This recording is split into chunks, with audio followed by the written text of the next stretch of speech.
Assalamualaikum dan sanak kasadonyo. Di video ko, awak akan melanjutkan pembahasan tentang macam-macam duduk di Minangkabau. Bagi dan sanak dan lalu menonton part satunya, silahkan ditonton dulu ya dan sanak. Dan pertama kita bahas ialah 3 pantang dalam duduk maunjua. Maunjua telapak kaki madok kaki belat. Nanta sirek seakan-akan awak duduk merendahan derajat Ka'bah. Dan seharusnya awak muliakan. Selanjutnya, maunjua tapak kaki madok ke makanan. Nanta sirek seakan-akan awak kurang rasa bersyukur. Dan terakhir, maunjua tapak kaki madok ke orang. Seakan-akan awak menganggap derajat orang tu rendah dari awak. Itulah 3 pantang duduk maunjua di Minangkabau. Jangan sampai kita lakukan ya dan sana. Selanjutnya, kita akan membahas mengenai orang tua nan 122 basandiang di pelaminan. Mari kita simak. Orang tua satolo basandiang di pelaminan. Nan di katuan pelaminan adalah tampe dua anak daro jo marapulai yang baru menikah. Karena anak daro jo marapulai dianggap menjadi rajo jo ratu sehari. Mangkonyo dibuean singgasana duduanyo nan di Minangkabau disabui jo pelaminan. Orang tua berkewajiban menunggu, menyambui, jo melayani tamu nan diundang datang.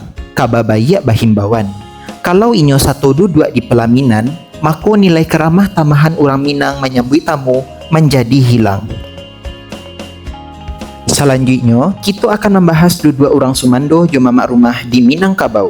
Mari kita bahas. Duduk orang Sumando jo mamak rumah di Minangkabau tentulah berbeda. Makonyo indak boleh nikah sasuku di Minangkabau dan Saranji. Nilainya ialah yang pertama kacau adai.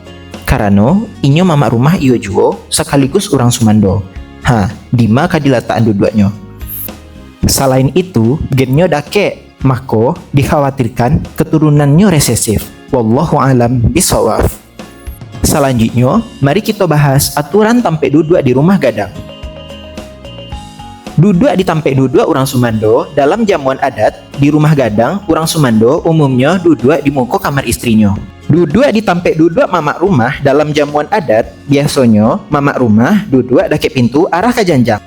Duduk di tampe duduk penghulu dalam jamuan adat minyak mama, orang Sumando, alim ulama, cadiak pandai atau tamu duduk diluangkan. Posisinya duduk mulai dari ujung untuk nan paling dihormati. Duduk di tampe duduk mandeh sako atau kaum dalam jamuan adat, mandeh sako duduknya dake tiang arah ke dapua. Duduk di tampe duduk dubalang, biasanya dubalang duduk dake pintu masuk sabalah keluar. Dubalang disabui juo jo pengawal. Untuk lebih rincinya, bisa dan sana lihat di tampilan layar ko. Sekian pembahasan macam-macam duduk di Minangkabau part kedua. Untuk dusana kasadonyo, jangan lupa subscribe, like, jo komen video ko. Mudah-mudahan bermanfaat untuk kita bersama. Assalamualaikum warahmatullahi wabarakatuh.